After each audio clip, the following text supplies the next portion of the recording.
I think verbal processors become the most amazing people because I'm a verbal processor.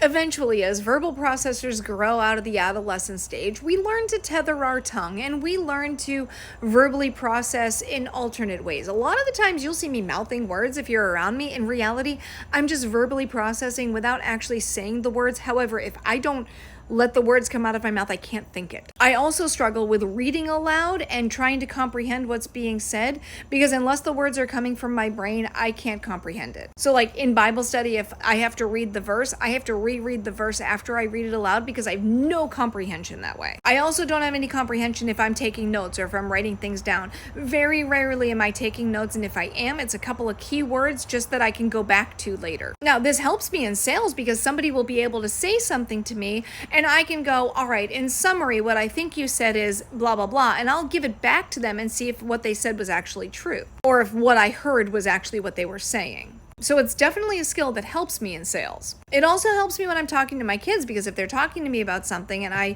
can go back and say, all right, what I hear that you're saying is this, and I can summarize it and give it back to them. Now, the thing with verbal processors is don't interrupt them. Because a verbal processor will get cut off in mid-sentence and they won't know where they were going. They weren't at the end of their thought yet. People who think in their head and then speak, they're at the end of their thought when it starts to come out of their mouth. Or at least I assume that's how it is.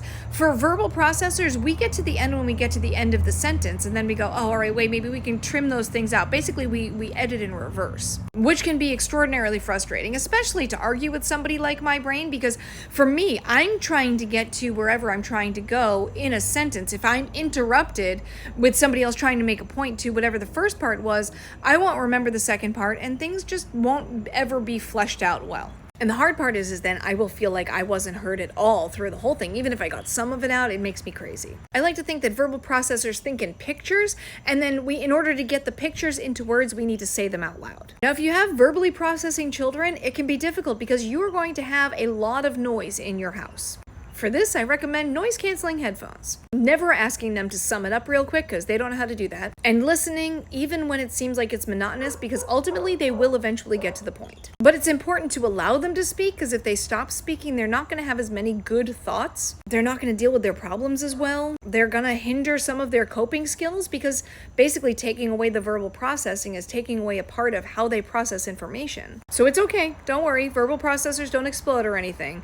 They might make your head explode if you're not one. However, you'll be okay. Your ears may bleed, but you'll be okay.